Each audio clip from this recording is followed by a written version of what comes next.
Hi, I'm Patrick. Hi, I'm Sim. And we're...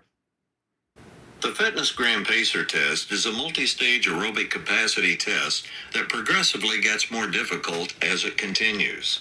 Much like my life. Damn. That was. Now I see where you're like, I have a.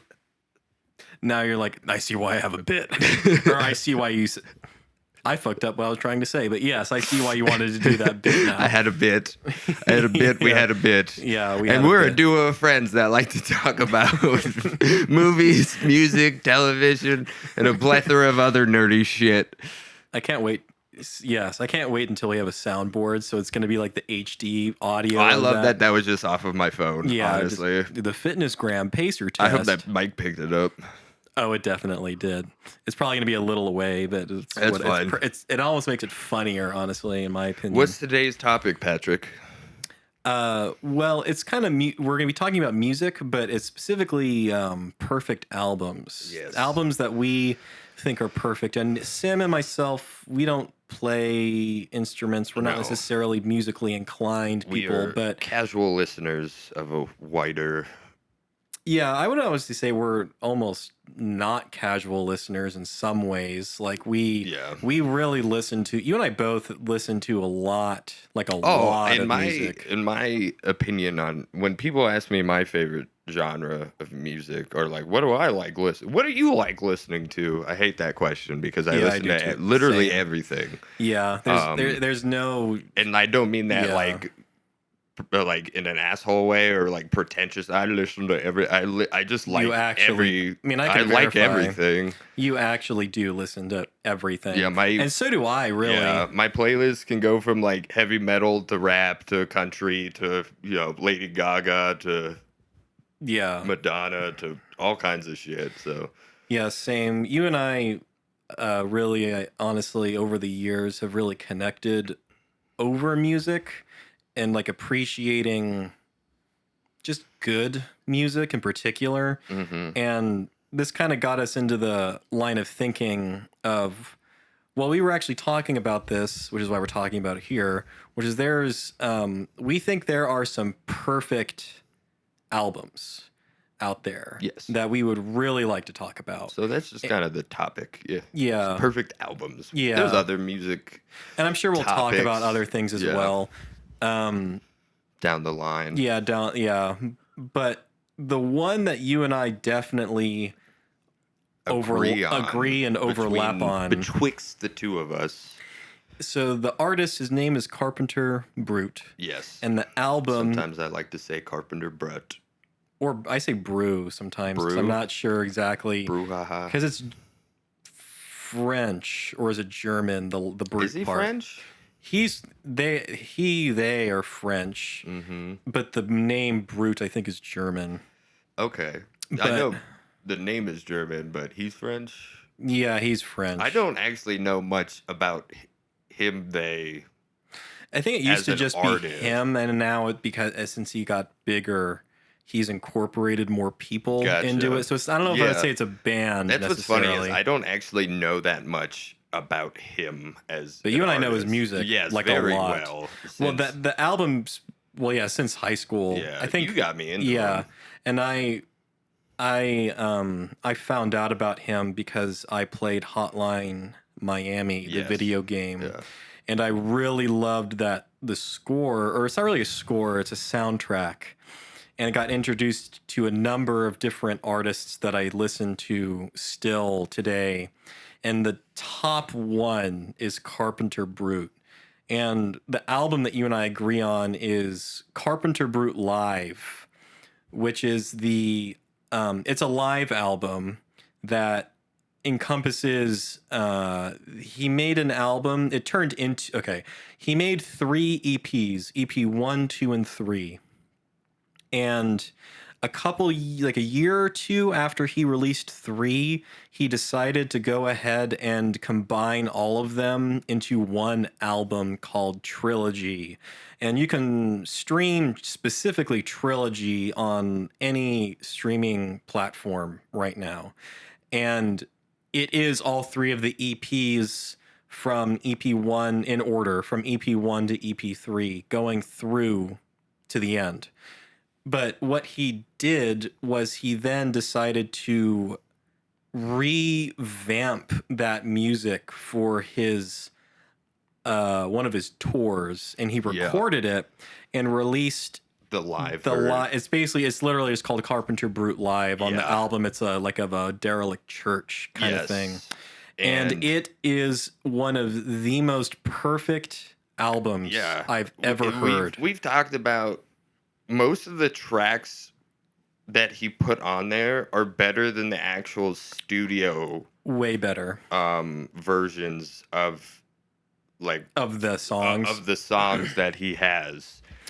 Yeah, like so many of them. I mean, go down the track list and then I will, because I'll say some of my favorite tracks from that one for sure.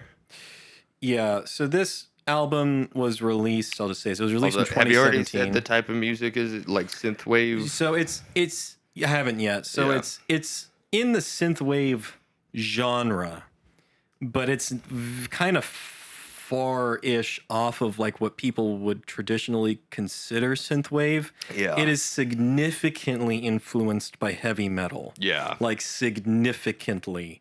And it is honestly, I can't listen to metal music after listening to this, because no metal music sounds to me, except for maybe certain groups, sounds as good as this does. Yeah. And it's specifically because there's a 80s flair to it with a 2010s technical ability put into it, because a lot of these tracks initially were recorded just on like almost literally like a laptop. There's a technical aspect of it, and it's very layered in the way that it sounds, that is it's basically become a trademark of Carpenter Brut, to the point where it's some of the heaviest music I've ever listened to. Certain songs in particular are some of the heaviest music I've ever listened to. I wouldn't say it's the heaviest for me, myself. Well, let me describe. So I'll say, in terms of synth wave, yes. Well, yes, in terms of synthwave, but there's like let me put this, maybe heavy's not the right word. There's a cinematic quality to it. I would say so, yes. That I don't think most metal music has. I would put a disclaimer before songs if you're driving in a car. Oh, because it's going to make you want to feel like you're in a car chase or like speed above 100 miles per hour for sure. Yeah. So I guess, did you want to go down the album, like the songs, and talk about them? You can just we can name them at the very least. So it starts with Escape from Midwich Valley, which is the very first song on the very first EP that he ever released. This is probably the most, even in this version, it's probably the most like horror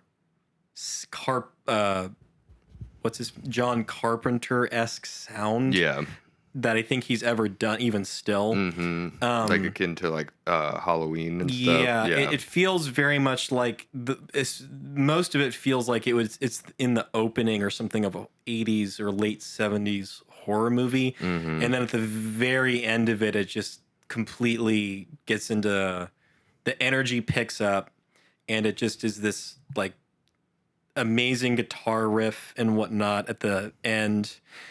And this can be said about basically every song in this, and really for all the songs that this guy makes. But the way that he uses the synths, he like makes the synths his bitch in these songs. Like, anyways, I don't know. Did you want to? No, you got that one.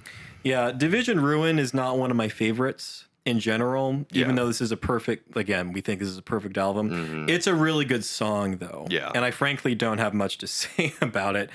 It's a very good song. It's very much worth listening to. Roller Mobster. Roller Mobster. I feel deserves like people that name. might have heard Roller Mobster. I it's think one of his more popular ones. It's been in like movies and stuff. Yes, it has been. Just like here and there, like for I feel like people would throw it away as like a plug and play like action movie song. Yeah. For, shits It's and really giggles. not. It's not. To be honest, I think as part of a whole with the album, it's really fucking good. It makes sense why it's in the beginning, because it doesn't go quite as hard as later songs, but it goes really hard nonetheless. And this is a bit of a tangent.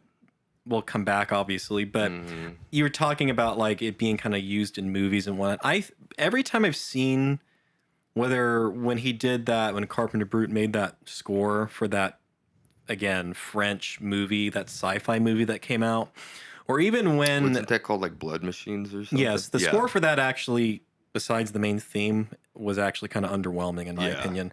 But this actually kind of comes into what I'm talking about. I feel like filmmakers don't understand the fact that they need to, if they're going to use this guy's music, they have to up their game to the level that he is performing at, because they don't match the energy properly most of the time. Not at all. Or they just kind of use it as a throwaway scene, or it's like... Yeah. I always think of... Because even Corridor, we've brought up Corridor Digital, they've used him before. Yeah. And they're the closest that they've got of people I've seen, but even they don't really... I always think of the best... like energy match to, and honestly I was kind of thinking about this as in terms of maybe not album but like a perfect score to like the energy is the first Doom game, the Doom remake. Mick Gordon. Mick Gordon, he's the closest that's come to Carpenter Brut. Mick Gordon's score for Doom 2016 and Doom Eternal too. To like what that game is, like how they match each other so fucking well, and to be given that he did do the score for the game and stuff, like it was made, so I feel that if Carpenter Brut did a score for a movie, it would have to be like, it would have to match, much like Deadmau5 did for, what was it? Polar, yeah. Well, his music actually outshined the movie. Yeah, exactly. Which is weird. I introduced you to that score not that long ago, and I was like, this score is like amazing. Yeah. And the movie is not. He like totally showed up and was like, I'm gonna put some of like my best work. That whole score could maybe honestly be considered a perfect album as well. Like if you listen to it front and back, it kind of maybe not perfect, but it's like an 8 at least, 8 out of 10 in my opinion. But anyways, back to Carpenter. After that, Meet Matt Stryker, perfect follow-up song to Roller Mobster. Okay, this is where I jump in. This is my first one that I was like, absolute fucking 10 out of 10. Banger 10 out of 10 song. Yeah. The opening to this song, just the first like 5 seconds of it is just fucking chef kiss, pure joy. I love it. Yeah. It is such a... You feel like you are meeting Matt Stryker. Yes. That's the best way to put it. You don't know who the fuck Matt Stryker is, but you're meeting him. Yeah. I would describe it as like, you feel like... I keep describing this. The whole album I would describe as a car chase. It makes you feel like physically like a car chase. For sure. It's like even if you're not in a car chase or in a car, the way it makes you feel is that you are in a car chase and you are the hero of that car chase. And you're in a dark fucking world. Yeah. Too. You're in one of the darkest worlds and you are the light. Yes, exactly. You are its only hope. That's the way this album makes you feel. Yeah. And Meet Matt Stryker is one of the, just fucking cherry on top of this album for me. Yeah. So then there's Wake Up the President, which again, like, it's a great song. It's not, in my opinion, one of like the highlights, but I'll probably say this a lot when I get to songs like this on the album. This album in particular, because we're describing these as perfect albums, and I'm sure you, listener, are listening, being like, well, if you don't like the song that much, why is it like a perfect 10 out of 10 album? Because these are all perfect 10 out of 10 songs. Because these songs are 10 out of 10s. That doesn't mean that we absolutely love every single song. I mean, we love every single song, but there's highlights. Yes, that's when we're highlights. Mainly covering like the highlights ones. Yeah. That we love in said album. Yeah. So after there's Chew Bubblegum, which is treated essentially as like an interlude track on this album. Yeah. I will say if there was one knock I could give on this album is when you listen to the original version of this song, which is not called, I believe it's called Chew Bubblegum and Kick Ass based off of the They Live reference. Mm-hmm. That song kicks ass. Yeah. And it gets used as an interlude track. And it's a great interlude track. It works very well because this is what I'm about to say. It flows well. Yeah. And this is one of the reasons why this album is a 10 out of 10 is this album flows perfectly from song to song to song. Another reason why it's perfect. It's a perfect. Yeah. This every song on this album is one of like the most hype, adrenaline fueled songs you'll like ever listen to, and you'd think you'd get tired. You don't get tired.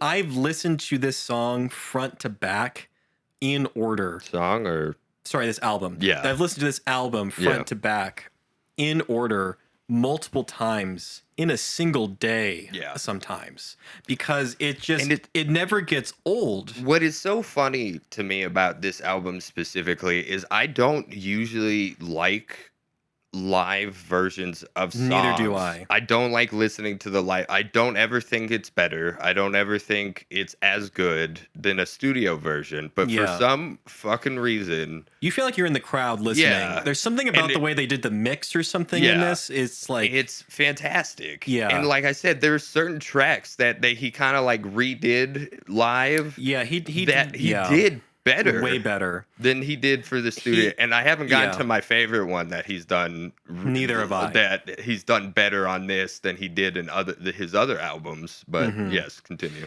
Yeah, there's something about the way that he like because here's the thing, the songs are like 99% the same.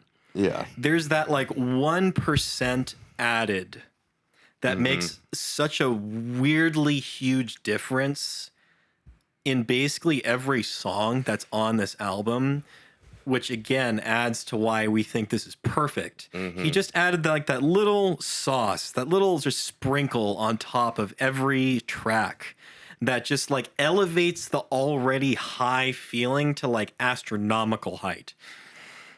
With that being said, After Chew Bubblegum is probably the most famous song he has ever made. Turbo Killer. Yes. Turbo Killer. This is another one that's been in movies too. Turbo Killer is one of the best songs ever made. Yes. Period. Full stop. Moving on. Yeah. No. I don't want to move on. This song is so fucking good. Yeah, it is. This song, like, this might be the song. I don't know if this is my favorite song by him, but this is the song that made me fall in love with his music. Yeah. This song has no buildup. You're just in it immediately. The whole time, too. The whole. There's no break. The entire time. There's no break at all, and it's like one of the most. It is one of the best songs I've ever heard. This song, specifically this song, should win like a Grammy.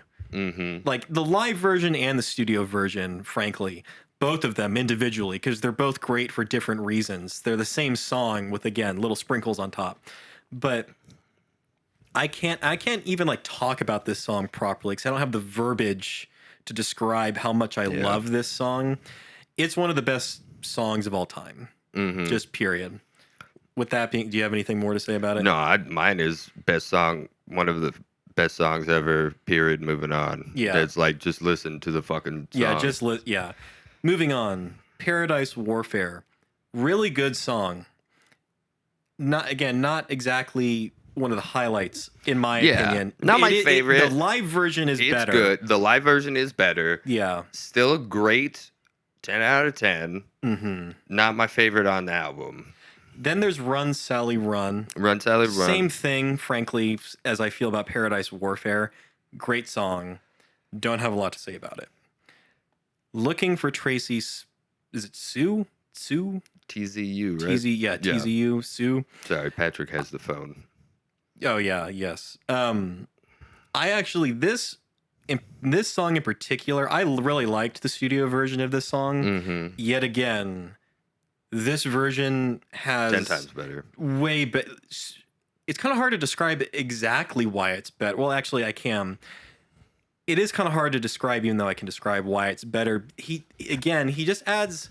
There's a I don't know if it's a bass. I think it's a guitar that they're using something on it as the guy's playing it. He does like these like almost interpretive riffs in the song in the live version that weren't done in the studio version that add just like, again, they add like a lot to the flow and the feeling of that the original song was supposed to have, which I think is worth noting about this song because it's, again, not in the studio version. Anarchy Road. For me, Anarchy Road is almost on the level of Turbo Killer, in my opinion. Mm-hmm. Not as hype as Turbo Killer is, but there's a vibe to Anarchy Road because this is one of the few songs that actually has lyrics. Actually, because most of this music is instrumental music. Yes, this one I don't remember the lyrics off the top of my head, but the lyrics to this song are so dark. They're not as dark as a song that's going to come up right afterwards. Yeah, because the song that comes up right afterwards is one of my favorites. It's the good old call. Good old call. That song is so disturbed. When you listen to that song. Okay, yeah. Wait. You talk about this one. I'll talk about good old call. Well, I don't really have anything more. Okay. Well, I'll finish with Anarchy Road. Anarchy Road feels like it should be set to a Mad Max movie. Yeah. 100%. Again, no questions. George Miller, if he ever finds out about this song, just needs to insert it in somewhere. Yeah. I don't care how he does it. It just needs to exist. The good old call. Good old call. So I love this track. I do too. Another one that has lyrics. The lyrics to this song are immensely disturbing. They're very disturbing. To break it down, this is a horror movie as a song. Where Anarchy Road's Mad Max. This is, I don't know, Henry, a portrait of a serial killer. Yeah. Like, it's dark. Fucking, it's literally about a serial killer. Describing his lust for killing, and which he calls the good old call of a kitchen knife. Yes. Which is such that lyric. Isn't one of them like her scalp in my hand? Yeah. Yes. Like it has some like really. It's basically about a woman killer. It's basically about him like wanting to kill a woman. Yeah. And in a way wanting to fight off the temptation, but also giving into the temptation of his serial killer ways. Mm-hmm. And you wouldn't think a song with this dark subject matter could be described as a song that fucks. what a fucking leeway that is. Because this song does fuck. This song fucks hard. God damn it does. It fucks. This whole album fucks. This is a hype ass album, and even a song about a serial killer's fucking temptation. Boner to kill women. Yeah, because we'll acknowledge this. In real life, this is awful. Yeah, like, we don't like people like this. But when you're just listening, I don't know what it is about it. It's something about the way the song is just made. Well, you know what it is? It creates, which can be said about most of the songs on this album, it creates a vibe. Yeah. That is very unique to this specific artist. Yes. That. Because we say that with like the lyrics, like the background music would be some like dark Phantom of the Opera shit. It is not. It is like what we have been describing everything else in this album. I mean, it is hard ass synthwave, somewhat metal. It's like dark synth, I think, is what it's called. Yeah. It's this Carpenter Brut, I think, really did something smart because synthwave was mostly against synth stuff, but It's he almost- added the yeah. metal element in. Mm-hmm. That was like when he did that, it made me at least realize Yeah. how like lacking that was. Yeah. Because when we may talk about him, but Perturbator added that in as well. Perturbator. So, okay, I'm going to, real quick statement. Carpenter Brut and Perturbator are the two kings of this entire genre of music, synthwave and everything. They have defined the sound for so much of what synthwave is, of what dark synth is. There have been really good artists that have worked with them and have made their own things. But these two are the kings of this genre. They deserve that wholesale. Did you have anything else to say before I moved on? So the good old call.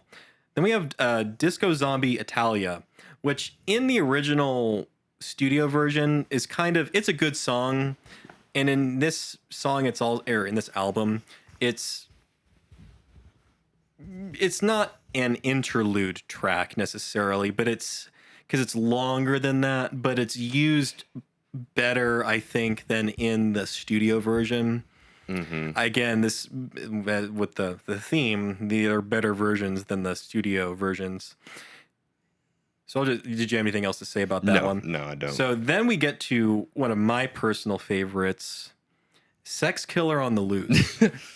You can pick up some themes here. Yeah, this song is epic in scale specifically. Because this song is, again, great on the studio album, but there's a scale of like what is being hinted at sonically of like what this music would be set to visually, and the scale of it is like an 80s action movie on crack. It's fantastic. It has one of the hardest ending. Do you remember the ending of this song of Sex Killer on the Loose? Where it's just like, it's just like repeated. The drum, I don't think it's an actual person on the drums, but the drum machine is literally just like constantly drumming. And then it transitions into a surprisingly good transition track, which is 5118574. Which I personally think, especially considering the song that it transitions into. So you have Sex Killer on the Loose, and then you have 5118574, and then we transition into one of the best songs he has ever made, which I know you, Sim, this is one of your personal favorites, Le Perv. Le Perv, okay. What I have to say about Le Perv is the original studio version of it does not bring half the fucking energy that live album. It's not even, to me, it's not even the same fucking song. It's really not. He shouldn't even call it this. The live version of Le Perv. There's a sense of urgency to Le Perv. Fucking bad. And dread. Another song that fucks, you know? Oh, yeah. And not to overuse that, like, description. Yeah. For this album overall. But that's mainly it, is that the studio version does not. This version brings so much more energy than the studio version does, and it's 10 times better. I don't know what else to put it. I can actually describe it because I have. So when I've told you about this, Sim, when I listen to a lot of music, I have visualizations in my, especially this artist. I have visualizations of in my head of what this music is being set to. And Le Perv, I'm going to get into this because I've never actually I don't think I've even talked about this with you. I have a very specific visual for what this song is going to be set to, and I'm going to park on this and describe it. This is a song that could easily be set to a child who has been kidnapped by the perv, and the child is escaping from the perv. What's with you and like pedophile shit recently? I don't know. I don't know why this is a trend. I don't like it. But here's why I say that.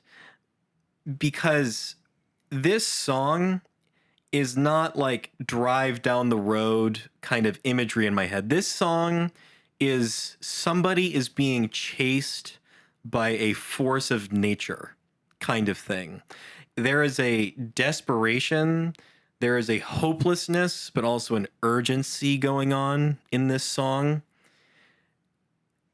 I know I'm getting a little like into this, but this is part of the reason why I love this album, is because I know I'm not doing what's the images in my head justice right now, but there are images, at least on my end, that I see in my head that are created by this album.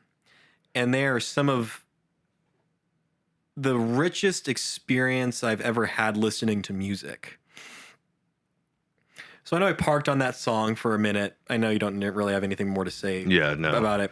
There's a whole, I didn't describe in my head really, I didn't do it justice. There's a whole sequence in my head that's way more than what I talked about. And maybe we'll make it one day, hopefully, if we get to make things like that. I'll have to tell you about this off the podcast. But next song, Hang 'Em All. Oh, that's another fucking great song. Great, not finale, but great like end song before a finale. The finale is Maniac, and we'll talk about Maniac. Talk about Maniac. Yes. We'll talk about Maniac. Hang 'Em All, though, is technically like the last song. Fantastic finish. That song is straight up. I've described. There was another song I forgot I described as epic. This song is actually epic. Yeah. This song is like two guys on the top of a roof fighting with samurai swords in the rain kind of song. It's so good. It's so good. I don't know. Do you have anything? No, yes. So that's Samurai Swords in the Rain is Hang 'Em All, basically. And we have the finale track. And this one was... It's a cover. It's a cover, but it was live first. There was no studio. This was released before any... Yeah, so this was the only studio original... This was the only original one on here before the studio one. And the studio one didn't come out until like 5 years later. Yeah. This was the only version of the song for a long time. So I forget who did the... Maniac's not the original title of the song it's covering. Yeah. I forget what it is. It's the one where it's like... Maniac. But that original song is amazing. Isn't that from Flashdance, the song? Yeah, I think so. The original version of that song is amazing. Yeah, it's great. This song amps it up to 12. Is so much better, honestly. Even the studio version, this version and the studio version are actually very similar. Probably because he made this before, and then didn't want to bring the energy down in the studio version. Because I feel like for the ones previous, when he did the live, he was able to like tweak them to like be better. Where this was just like the perfect, came out the gate perfect, fucking end all to like the end of this whole track ends with the cover of Maniac to his style of that metal synth. And it literally is a finale because you hear with the audio of the audience, the live audience, and he's like goes done. And it does. It's another perfect example of usually I hate the live shit, but it just goes with the energy of the entire album, the ambiance, the aura of just getting of hypeness. I don't even know how to describe it, of just a constant blowout of, because it from start to finish, like you said, this entire album is just go. That is what I would, if you had one word to describe this album, it is go. Yeah. That's it. Yeah. Ironically, if there was a movie that I would describe that gives this very similar feeling, it's like I brought up Mad Max. Mad Max Fury Road is the visual. It is one comparative to this album. It's because Fury Road is very much like it's the same thing as you described. That movie is we're going from basically the first shot of the movie. Mm-hmm. We're just going, and when it finally ends, you're done. Yeah, and you're out of breath. Yeah, your adrenaline is high, and you want to go on the ride again. Yeah, and you just want to do it again. Yeah, it's a roller coaster. I have lost so many decibels of hearing to this album specifically because you just want to crank it all the way up. You want to hit the pedal to the metal. If you're in a car, please don't do that. Yeah, don't actually. We do not endorse that. Do not blame us in case if you listen to this album. Yeah, don't say the Wizard Core podcast made me do it. That's bullshit, and you know it. This bullshit. We will deny all of it. Yeah, don't do that. But in regards to the feeling, yes, it's. I don't. I have a little side tangent, real quick. Yeah, go ahead. Right now, so I had tickets to go see Carpenter Brut live. Yeah, this story. So at the time, I was in the military in North Carolina. I was put on a week-long exercise in Idaho for some bullshit training stuff, and we were supposed to be back by the weekend, the Friday, and I had tickets to go see them Saturday, and we got snowed in Idaho over the weekend, and that is probably one of the most infuriating moments of my life is missing that, because I don't think I've had an opportunity since to go see him. Yeah, this was like years ago, and I'm still salty about it. I remember you told me about that, and I legitimately felt bad, like really bad for you. Yeah, because I remember you told me, I was like, I got tickets, because I was honestly like, good for you, man. I've had friends go see him live, and they said he's fucking sick to see. Yeah. So, and when you told me about that, and I was literally just like, no. Yeah, I was very disappointed. I felt the disappointment. I was like, to say the least. Yeah. One day, Sim. One day, as long as they're still, as soon as they come to where we're at, even remotely close, like within the state in particular, we have to go see him finally. Yes. I don't really know if I have anything else to say about this album other than it's one of the most perfect music listening experiences I've ever had in my life. If you just need a good gym playlist, oh my god, yeah, one of the best. If you want to rob a bank, yes. If you want to commit crime, if you want to commit any sort of crime, just be one of those annoying people with Bluetooth speakers in public while doing it. Yeah, and just play this. Yeah. I was just gonna say use this as your getaway driving music, but if you want to commit a crime and just play this in a backpack, play this through the entire robbery while you rob a bank. Yeah, people will be headbutting with you and be like, oh, I get why he's doing this. Headbutting? Headbanging? I think it's both. Isn't both the right way to describe it? Headbutting is when you hit somebody with head banging. Headbanging, I guess. I don't know. I guess so. Yeah. Well, did you have any... we can't really give it any higher praise than we've already given it, to be honest with you. It might be my favorite album of all time, honestly. Or if it isn't, so I have like 3 that I've told you about, like rotate in my brain all the time. I think we got time to do like a perfect album each. Okay, well, who do you want to go? I can go first. Go ahead. I mean, I know you like this. I know who you're going to. Do you want to talk about them?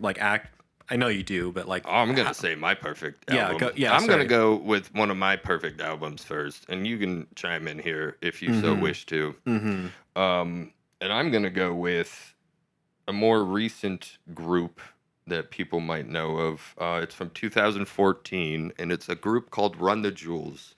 Yes. And the album specifically is Run the Jewels 2. I find to be a perfect album. Not as much as Carpenter Brut Live necessary of the flow of the songs, but the group and the album itself, I love hip hop and rap. It's one of my top genres to listen to, along with punk rock and like.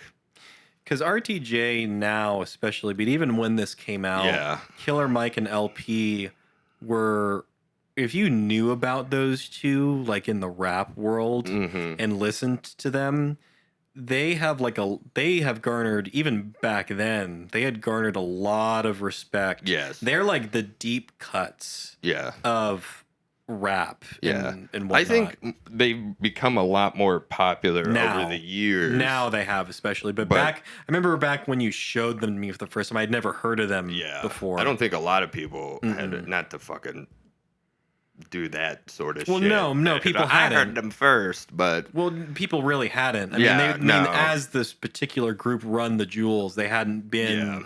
Like as a duo, they hadn't been making. This is only their second album. Yeah, they weren't really that well known. And for those that like don't know who these people are, fucking listen to Run the Jewels. Yeah, you might. Here's how you may know them: if you saw the Black Panther trailer when that came out.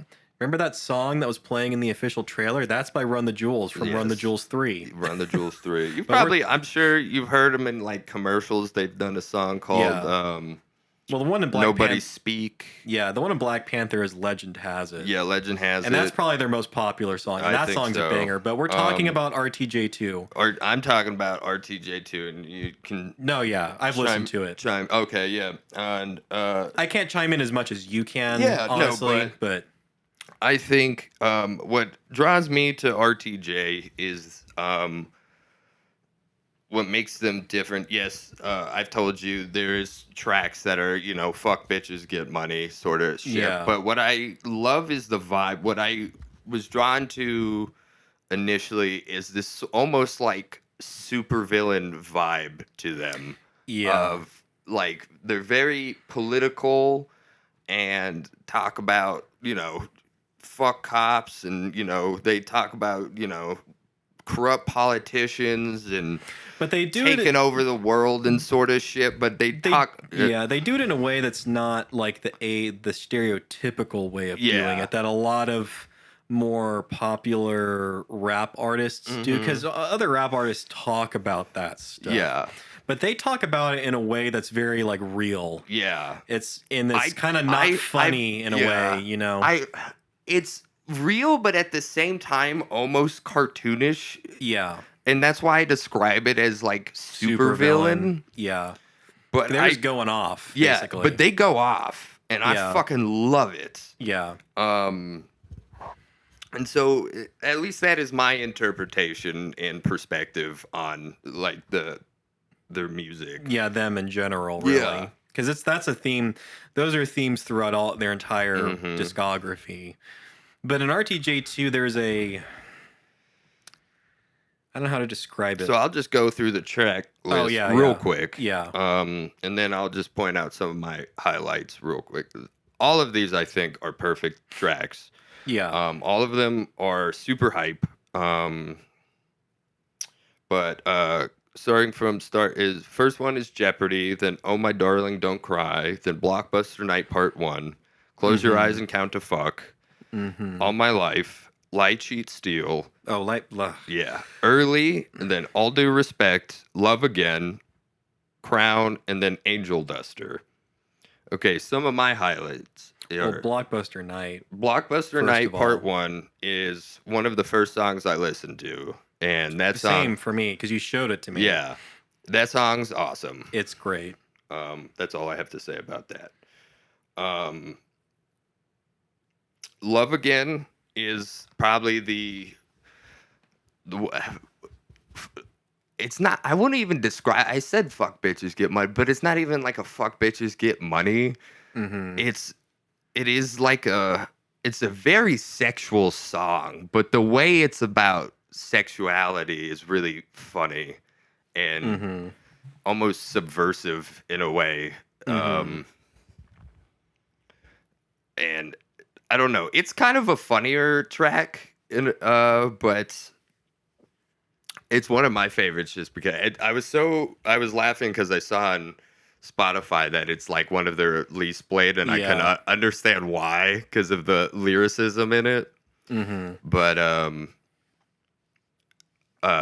one of LP's lines is, "You want a whore in a white dress, I want a wife with a thong." And I don't know why. That's always stuck to me in your head, in my head, and like that. You're like, that's kind of profound. Yeah. But why did you word it that way? Yeah. And it's like, it's that type of like that makes you think about it in a way that's like, that was kind of a crude way to put it. Yeah. But I get what you're saying. Yeah. And the fact that you put it in a crude way almost makes me get it more. Mm-hmm. You know. Yeah. I get it. Yeah. I'm with you on that. Yeah. And then I would also say we both love Lie, Cheat, Steal. That song. So in the song it goes, instead it doesn't just go lie, cheat, steal. It's lie, cheat, steal, kill. Well, it's Killer Mike's being like lie, cheat, steal, kill, win, and it's just that song is so. The way hype. he says it is. I wish we could. Amazing. I wish we could play it. Yes. Go listen to it. It's so hype. It's like. I hate to say it, but it makes me want to go do what he's talking about, even though I know it's morally wrong. I don't want to do it, but it's such a good song. And yeah. I'm sorry, I'm pulling up the track list again. Oh. But yeah, I mean, that song's great. Close the Eyes and Count to Fuck is also great. Fun title. Yes. They have a couple titles like that where I'm trying to remember which one was kind of their Fuck the Police song. And it's either All Due Respect or Oh My Darling Don't Cry. And one of my favorite lyrics from Killer Mike is even if some good ones die, fuck it, the Lord will sort them. And I don't know, something about that one just goes hard as fuck, as the kids put it. Yeah. Really, I just love RTJ too, because the whole album it's nothing but bangers to me. It's not a perfect album in the sense of the way the album does flow. In a sense, I wouldn't say it flows like as a story sense wise, or that it goes well one into the other, but every song I just can't skip whenever they come on. And I can listen that whole album in a row over and over and over again. Because every song is an absolute banger. The LP also produces all of the songs that RTJ does. So that's what also makes them so fucking good, is that not only do they do the lyrics and then rap, they also produce their own music. So they do like the whole fucking thing themselves, basically. Yeah. And I really, it's kind of weird to say this sounds like this would be taken in a bad way, but I mean this in a good way. You can hear it in their music. You can hear that it isn't like very manufactured. I'll put it that way. It doesn't sound like it's going through the traditional like rap R&B beat system. Yeah. It feels very original compared to, quite frankly, a lot of things that have been coming out and come out even now. They sound very different. They sound very unique comparatively to like other artists. In particular, specifically in the genre that they're in. Yes, very which is much why so. I described them earlier as like, if you know about them, well, they're really respected in higher tier rap artistry, basically. they're viewed as like they're viewed as like OGs because they are. Yeah, because a lot of, especially Killer Mike in particular. I think a lot of hip hop, and this is a white dude speaking on hip hop, by the way. So I have no real say here, but I in my opinion, unless you're Eminem Eminem. Yes. Okay. I have no real, but in my opinion, a lot of more higher produced artists in the rap and hip hop genre that don't necessarily like produce their own shit and stuff, they all sound a lot alike in the terms of, and there's a reason why. It's because of the like people beats, that are producing the beats are going from from artist to artist. Yeah, it's a lot of the same beats and rhythm, and you know, it just feels like plug and play a lot of the time. And so that's why I Run the Jewels to me just sticks out. It sticks out like a sore thumb in the best way. Yeah. Not to make that sound like a bad thing. They stand out. They stand out, you know, yeah. Because they sound so much different than a lot of other groups. That's all I really got to say about my perfect album. What about your perfect album? That's not both of ours. Yeah. So, mine is Woman Worldwide by Justice. And Woman Worldwide technically is another live album. But what they did was, instead of recording like the audience sound and whatnot, they released the studio version of what they played live. So it has the edge of being a studio recording with the energy of a live performance. And it is one of the best albums I've ever This album is so good. This album has won a Grammy, specifically Woman Worldwide. Woman Worldwide. So it's by a group named Justice. And I told you this, Sim, because I thought it was a perfect description of Justice. Justice is, again, like Carpenter Brut. They're French artists. They're a duo specifically, kind of like Run the Jewels.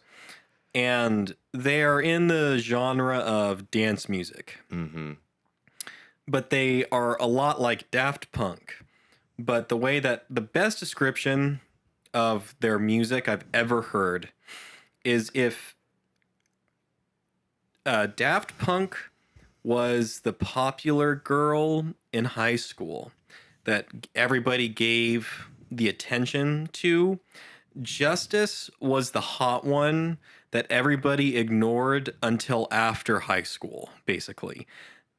I honestly think in many ways that Justice are more proficient than Daft Punk. They're better at mixing and mastering than Daft Punk. They have way more actual bangers than Daft Punk does, which is saying a lot because Daft Punk are they're classic. Daft Punk are some of the best electronic music producers ever and whatnot. But Women Worldwide is Justice's magnum opus of what they have, just even still, because they released a new album this year that's great. It's not as good as this album. Women Worldwide actually has a lot of tracks on it. I'm going to go through them just really quick. I will say this. Unlike... See, I haven't listened to this whole... I've heard the tracks that you've sent me. The tracks that I've sent you are like the more popular Side tangent, me and Patrick have a ginormous playlist. Oh my God, it's getting so large. On Spotify that we share music with. Yeah, it's gonna get... It's already large. It's gonna get even larger. Some of the songs from this... Yes. Some of the songs on here... I'll just go down the list. So Safe and Sound, great opening track. It's a longer track. It's like 5-6 minutes. Great track. DANCE or Dance. Oh, sorry. Before I get into this, like Carpenter Brut, where he took the songs that he wrote originally and like remastered and remixed them. They did so none of this music besides like a couple of songs on here are new music. They did what Carpenter Brut did, quite honestly, better than he did. If you listen to the original versions of these songs, they're fine, but they made every song fuck. Mm-hmm. And I'm not exaggerating. Yeah. This is where my opinion from Carpenter Brut Live to this one differs. I think every song on this album is a perfect song. Every single one of them. That's a fucking bold statement for me to say. I'm aware of that. But I honestly think I might love this album more than Carpenter Brut Live. But I respect Carpenter Brut Live more, if that makes sense. Yeah. I don't know exactly why, but that's how I feel about it. Anyways, I brought all that up because I got to Dance, or DANCE, whatever you want to say. This is a remixed and mastered version of the original song, which came out like over a decade before this was released. Was it the DANCE? Correct. Yeah. This version, almost pretty much every version of the ones they redid on this album is the superior version. This is the superior version of Dance, in my opinion. Then they also did this thing where they combined a couple songs together because they had similar-ish rhythms and patterns and whatnot. So they did a combination of Canon and Love SOS. They also did a combination of Genesis and Phantom. Then they did a combination of Pleasure, New Jack, and Civilization. Then they made... So those particular songs are good. I like them, but again, highlights. Highlight number 1 after Safe and Sound and Dance, where they combined heavy metal and DVNO. That song goes hard as fuck. Especially at the end, it goes hard. Stress. Stress is a contentious song. Not for me, but for a lot of people, because it's an accurately named song. Stress is a stressful song to listen to. I get it. I get why people don't like it. That song shouldn't work, and it does, and that's why I love it. That song's amazing. That song's kind of like that song's a little bit like a horror movie, but as a dance song, basically. You'd have to listen to it. I know you haven't listened to it. It's a weird song. It kind of grates on the ears a little bit, but in my opinion, it grates on the ears in the right kind of way. They make it work, basically. Then after Stress is the song that got me into Justice in the first place. Love SOS. Love SOS is such a simple song, and that's why I love it. It's not trying to be anything more than it is. All the lyrics in all of Justice's work are frankly simple. And this is a great example of just being simple and effective and like getting in and getting out, but making a really trance-ish-esque dance song that's just like a vibe if you were in a club when this song came on. Then there's Alakazam and they mixed Alakazam and Fire. Fun song. That's all. The energy in it is just fun. Then they did Waters of Nazareth with We Are Your Friends and I believe Phantom Part 2. Can't quite see it. Cuts off. This song fucks. Then, that's all that needs to be said about that song. Okay. Fair enough. Then we get to Chorus, which you've heard. Yes, I've heard this one. That song fucks. This song as well. Fucks, yeah. Look. Patrick just made an quizzical look to me. He was just like... I can't describe it on a podcast. I'm just gonna say this: the Waters of Nazareth mix up, then going into chorus, then you go into audio video disco, then you go into stop, then you go into Randy, and then you go into DANCE, Fire, and Safe and Sound. I listed all of those songs back to back because all of those songs in particular create one of the strongest last halves of an album I've ever experienced. Every song that in the last half in particular, every song fucks. Every single one of them. Yeah. There's almost nothing more to be said about it. I don't know how they, like, that's 1, 2, 3, 4, 5. Wait. That is 6 songs back to back. That straight fuck. Back to back to back. To back. To back. That straight fuck. And I don't know how they did it. It perplexes me. They flow because, like I said, this is supposed to be like a live album, but recorded in a studio setting. Every song flows into each other throughout the entire album, and the way they did the last half in particular is why they won a Grammy. Yeah, it's so on a technical level. Fuck Drake. Yes, this. Yes. He shouldn't want a Grammy. No, dude, no. No, he shouldn't have. Well, I don't know if he actually did. I just know that's one of his songs. Oh. Well. I know you don't listen to Drake. So. Yeah, I don't. I think he's dumb. I think we both think he's dumb. It's not an unpopular opinion to have. I don't respect the man. Kendrick Lamar won that fucking fight. That's all I have to say. He won. I also love Kendrick. So same. I don't listen to him a lot. I respect him more than I listen to him. Oh, see, I listen to a lot of Kendrick because I like a lot of Kendrick's music. Yeah. I'm not as big into rap as you are. I feel like I'm a bigger hip hop and rap.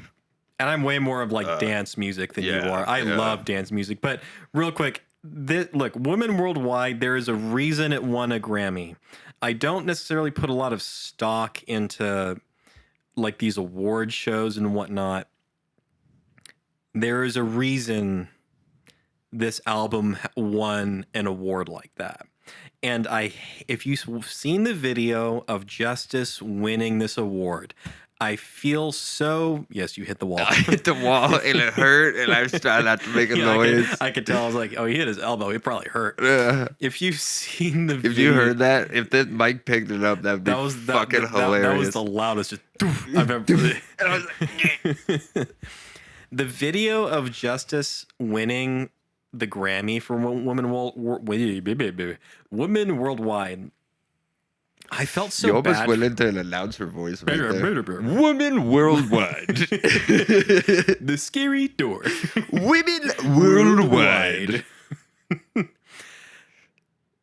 The video of them winning the award is really awkward because I don't think anybody expected them to win, honestly, because not really a lot of people had heard of them, at least within the awards group of people. So I think it was an injustice that Justice did not get to have a real fist bump moment to win their Grammy. But they're Grammy award winning artists, and so are Daft Punk. Nice. So that's all I need to say. We can have differing opinions on style and everything, on who's better, Daft Punk or Justice. At the end of the day, I think that comes down to taste. I think, honestly, they, like I said earlier, where Carpenter Brut and Perturbator are the kings. Justice and Daft Punk are the kings of French dance music. They're the kings. And with that being said, I'm Patrick. I'm Sim. And we're... Gram Pacer test is a multi-stage aerobic capacity test that progressively gets more difficult as it continues.